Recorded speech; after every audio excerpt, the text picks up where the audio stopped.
وہ لیڈران بھی ہے جو بلوچ کے نام پر چاہے آزادی کے نام پہ سیاست کر رہے ہیں یا جو ہے ملک کے اندر بیٹھ کر جو ہے پارلیمانی سیاست کر رہے ہیں، وہ لوگ بھی اس چیز کی پسماندگی کے جو ذمہ دار ہیں۔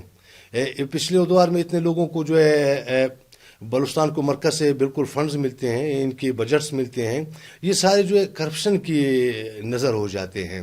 اگر ان چیزوں کا آدھا بھی حصہ حقیقتاً بلوچ قوم پر خرچ کیا جائے تو میں یہی سمجھوں گا کافی حد تک جو ہے پسماندگی پر کنٹرول کیا جا سکتا ہے۔ صحیح، بالکل صحیح سرفراز بنگلزئی، آپ نے بالکل بجا فرمایا، لیکن میرا اگلا سوال یہ ہے کہ جو لوگ قومی دھارے میں شمولیت اختیار نہیں کر رہے اور دہشت گردی کی کارروائیوں میں ملوث ہے، وہ لوگ کیوں نہیں قومی دھارے میں شمولیت اختیار کرتے؟ کیا ان کو اپنے گھر والے، اپنے ماں باپ یاد نہیں آتے؟ جی ہاں، واپس آنا چاہتے ہیں لوگ۔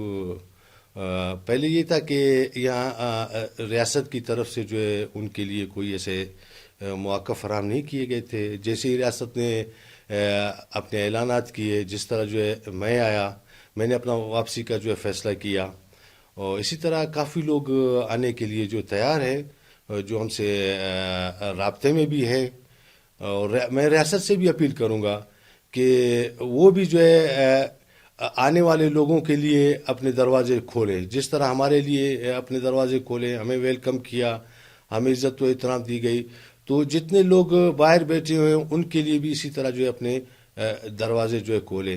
اور میں ان لوگوں سے بھی اپیل کروں گا جو اس وقت باہر بیٹھے ہوئے ہیں اور اس دھوکے کے جوت کا حصہ بنے ہوئے ہیں، اپنی جانیں جو ہے گنوا رہے ہیں، اپنا وقت ضائع کر رہے ہیں، اپنے بچوں کی زندگی برباد کر رہے ہیں، اپنے رشتہ داروں کی زندگیاں برباد کر رہے ہیں، میں ان لوگوں سے بھی یہی اپیل کروں گا کہ خدا رحم، سب کچھ آپ کے سامنے ہے، آپ اچھی طرح دیکھ بھی رہے ہو، وہاں بیٹھے بھی ہو، میں بھی آپ لوگوں کے ساتھ تھا، آپ کو پتہ بھی ہے، آپ ان چیزوں کو محسوس بھی کر رہے ہیں۔ خدا را اپنی راہیں جو ہے جدا کر دے، اپنے ملک، اپنے وطن، اپنے علاقے میں آ کر اپنے قوم کی خدمت کریں۔ بالکل، اور یہ بہت زیادہ ضروری بھی ہے کہ اپنی راہیں ایسے دہشت گردوں سے جدا کریں تاکہ ملک ترقی کرے۔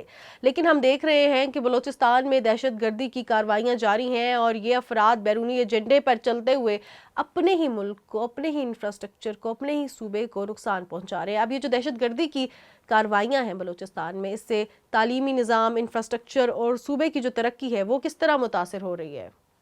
اس میں ظاہر ہے جہاں پر ترقیاتی کام ہوتے ہیں تو یہ تنظیمیں وہ ان کے لیے رکاوٹ بنتے ہیں۔ سب سے بڑی یہ بھی وجہ ہے پسماندگی کی، اسکولز ہیں، کالج ہیں، جس طرح یونیورسٹیاں ہیں، اسکولز میں ابھی وہاں پر بھی انہوں نے جو ہے اسی قسم کی جو ہے سیاست کو کرایا ہوا ہے، داخل کرایا ہوا ہے، تو ابھی بچہ خاک پڑے گا۔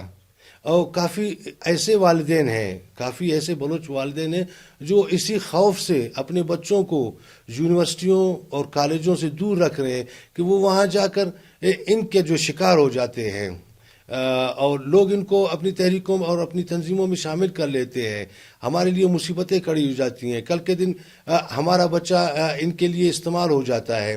تو اس خوف سے بھی جو ہے کافی لوگ جو اپنے بچوں کو تعلیم کی طرف جو ہے بھیجنے سے کافی خوف و خطرہ جو ہے محسوس کرتے ہیں۔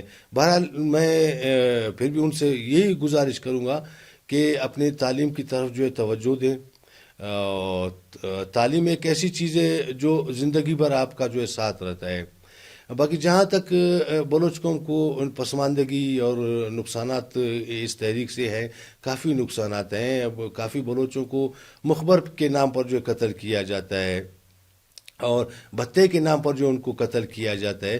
حالیہ دور میں یہاں جو ہے کوئلے کان پر ٹرک گاڑیوں کو عام ڈرائیورز تھے، بلوچ تھے، ان میں پشتونز تھے، دیگر اقوام تھے، عام لوگ تھے سارے، تو ان کی گاڑیاں جو جلائی گئیں۔ بھائی اگر آپ نے کچھ کرنا ہے آپ جائیں وہاں تک، کوئلے کانوں تک کیوں نہیں جاتے ہیں؟ آپ جو ہے غریب لوگوں کو نقصانات جو ہے پہنچا رہے ہیں۔ اب ایک ڈرائیور کیا کر سکتا ہے؟ اس کی پوری زندگی کا جو ہے جمع کنجی یہی ہے اور اس کا روزگار یہی ہے، بچوں کی رزق اور روٹی اس سے وابستہ ہے، وہ اسی چیز کو جلا کر خاکسار کر دیتے ہیں۔ تو اس سے نہ کہ صرف بلوچ قوم یا بلوچستان کی سرزمین کو نقصانات ہوئے ہیں یا ان کے جو ہے ترقیاتی کاموں میں رکاوٹ ہوئی ہیں، بلکہ دیگر اقوام کو بھی ان سے کافی تکلیفیں پہنچائی گئی ہیں۔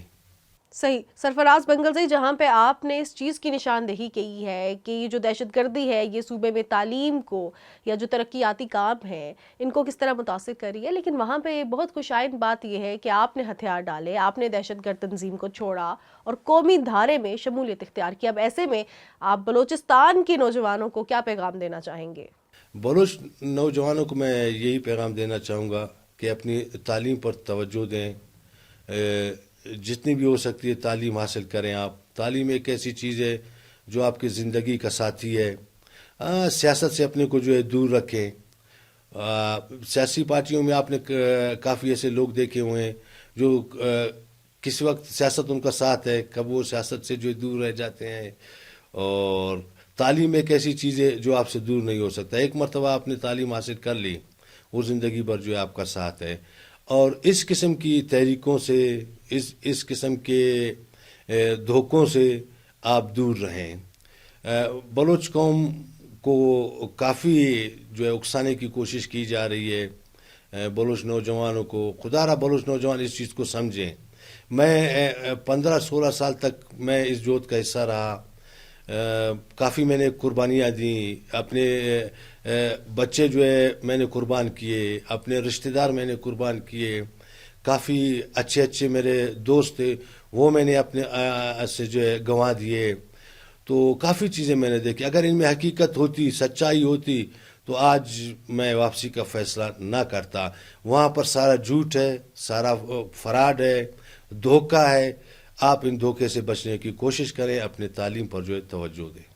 بالکل، اور ہم امید کرتے ہیں سرفراز بنگلزئی، جس طرح آپ نے واپسی کا راستہ اختیار کیا ہے، اس طرح بہت سے نوجوان جو اس بیرونی ایجنڈے کا شکار ہو گئے ہیں اور اپنے ہی ملک کی سالمیت کو نقصان پہنچا رہے ہیں، وہ بھی واپسی کا فیصلہ کریں گے اور ملک کو، قوم کی ترقی کے لیے اپنا کردار ادا کریں گے اور تعلیم حاصل کریں گے۔ آج کے پروگرام سے اتنا ہی۔ اپنی میزبان ماہنور قریشی کو دیجیے اجازت۔ دیکھتے رہیے وائٹ نیوز ٹرینڈنگ۔